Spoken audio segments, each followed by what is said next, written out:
Polly, we've seen some quick fights. I mean, these are fights that are going 2 and 3 rounds. Obviously, the first word that comes to mind is mismatch, but you can't say that when a lot of these fighters, whether they had cuts from previous fights, have been replaced, scratched, or walked over at the last moment.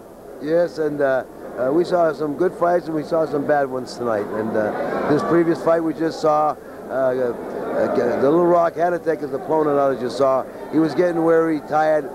He was not a match for Little Rock, and so Little Rock had to get him out of there, even though he played around with him cat and mouse for a while, and then dispose of him. Because if it went on a little longer, it would have made the fight a little more duller, and he did the right thing by taking him out of there. Paulie, in your day, what happens now all of a sudden when your opponent is replaced by somebody else? Do you say, oh, cakewalk, I got the night off, or do you have to be leery because he may be a ringer?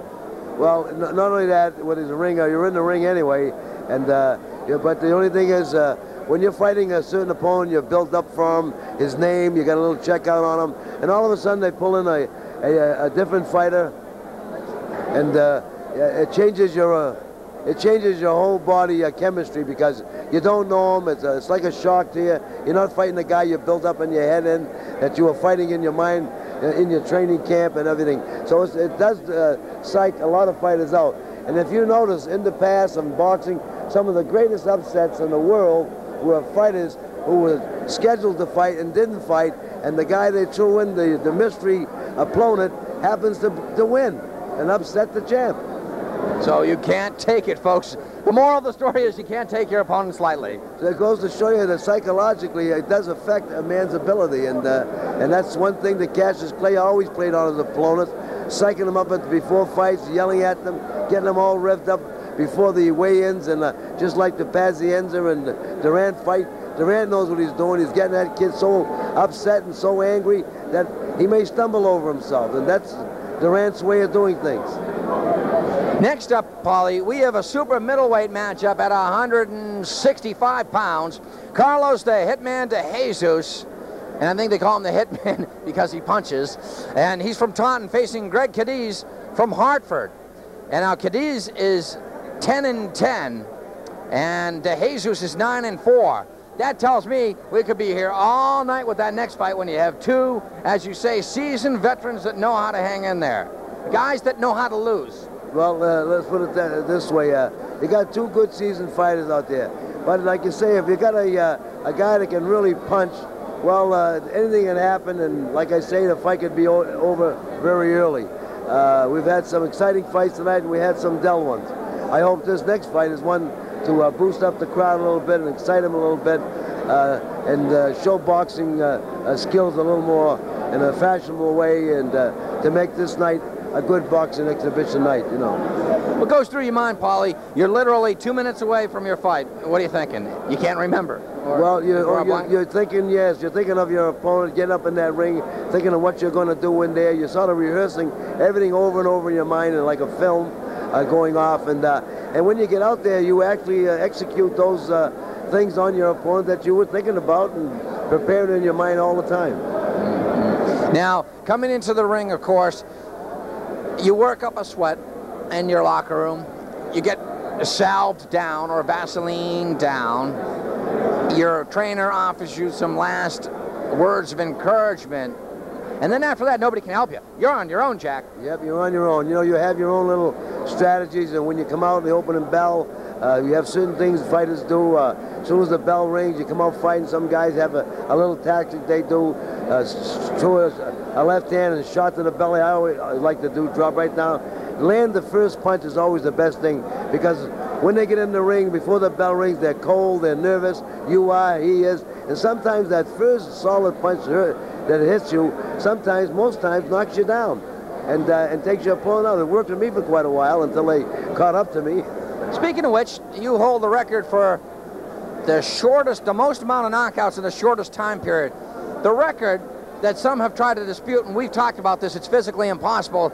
Tell us about it. First of all, the record you hold, and then there's some imposter who claims to have his record. It was my first 10 fights. I knocked out all 10 opponents in 9 minutes and 22 seconds. So it comes under a little under a minute per opponent. And of course, that was a world's record by Ring Magazine, Nat Fletcher back at that time. I think it was 1958 or 59. And of course, there's a lot of reasons why that it happens so quickly. As you know, when you get opponents running from one corner into your corner before you can get out, 4 or 5 of my fights were just like that. They were so excited, they ran right to my corner, happened to just slip it and throw a good right hand, landed on my opponent before I could get to the center of the ring. So it took time. The time was shut, the seconds were cut down, and that's why I was able to do it in 9 minutes and some seconds. And as you know, most of these fights, when they come out, they feel themselves out. They waste a minute just feeling themselves out instead of coming right out and slugfisting. But you know, you don't advise people to come right out and slugfist. Everybody has their own way, and that's what happens. And luckily for me, to get a world's record was I had them all running after me, and I threw the punch, they ran into it. And yeah, that's what happened. This guy heard, geez, I'm not going to let him finish me off that quickly, because they had heard of your record. You were building upon it. This guy comes out. He literally at the bell. You're taking off your robe, and you turn around. The guy's in your face, and it's almost as if you told me you heard him coming. You just turn around and hit him. And so he added to your punch. Your punch was devastating enough. He added to it by running into it. Oh yeah, his body weight, his force, and of course, you know, you had to make a quick move, feint one way. It all happens in just flashes of seconds. And I did get him off right and landed right, and I created doing what I did. And you know, it doesn't happen all the time. I was one of them that did it, and proud of it, and glad it happened for me. And lucky, it was a lot of luck, and that the guys were that way, and I was building up a little record, and whatever I won in the boxing game, whatever thrills I get out of it, that's one that'll always be something I'll always remember, and it'll always be disputed too, you know. Yeah, there is a dispute. There's some guy who claims that he did it in a shorter time, and we've talked about this mathematically. In time increments, it's impossible to do so, unless of course he knocked the guy out in the locker room before they came into the ring. That's right. The guy that holds the record as the fastest knockout in the world is from Lewiston, Maine. I was supposed to have knocked the opponent out in Lewiston, Maine, and I was supposed to hold the fastest knockout. So believe it or not, by Ripley picked the guy from Lewiston, Maine that had it before me, but he supposedly knocked his opponent out in 13 seconds of the first round. Now that's almost impossible. It takes 10 seconds to count to 10. It takes a certain amount of seconds for the referee to send his man in the neutral corner, and then the referee has to look at the timekeeper. The timekeeper starts the first count 1, and then the referee picks it up. Well, with all that time happening, you ain't going to get a knockout in 12 seconds of the first round. Yeah. And why that happened to me, 15 seconds in the first round, same thing happened in Lewiston, Maine.